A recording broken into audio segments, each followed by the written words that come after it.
President-elect Donald Trump nominated Florida Senator Marco Rubio as Secretary of State. Senator Rubio appeared on Book TV in 2015 to discuss his book, American Dreams. Here's a portion of that program. And most of all, the 21st century will also be about big aspirations and big dreams. And the American people still have those too.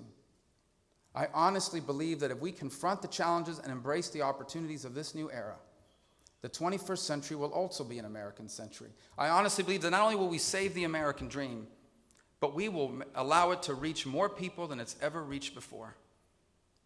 And for me, that's a deeply personal principle. It's one that I hold very dear to my heart. I tell people all the time what's compelled me to enter public service is the reality that America doesn't owe me a single thing.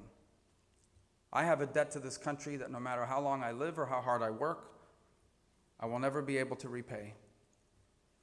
I've been able to achieve things in my life and live a life that would have been impossible had my parents not come here, had this nation not existed, had America not been exceptional.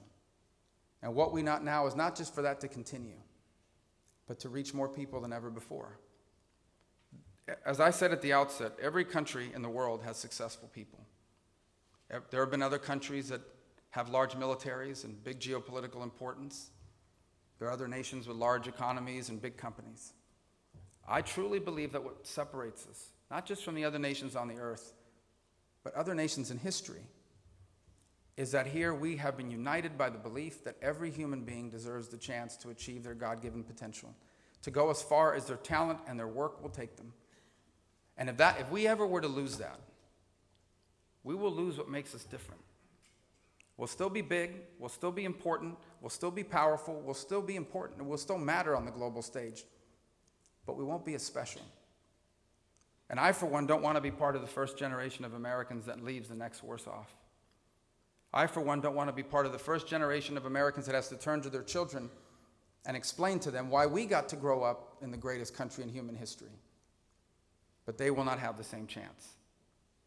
Now, I know that there's a lot of narrative out there about how divided the Republican Party, about how divided we are between Republicans and Democrats, how divided we are among our political feelings and ideas.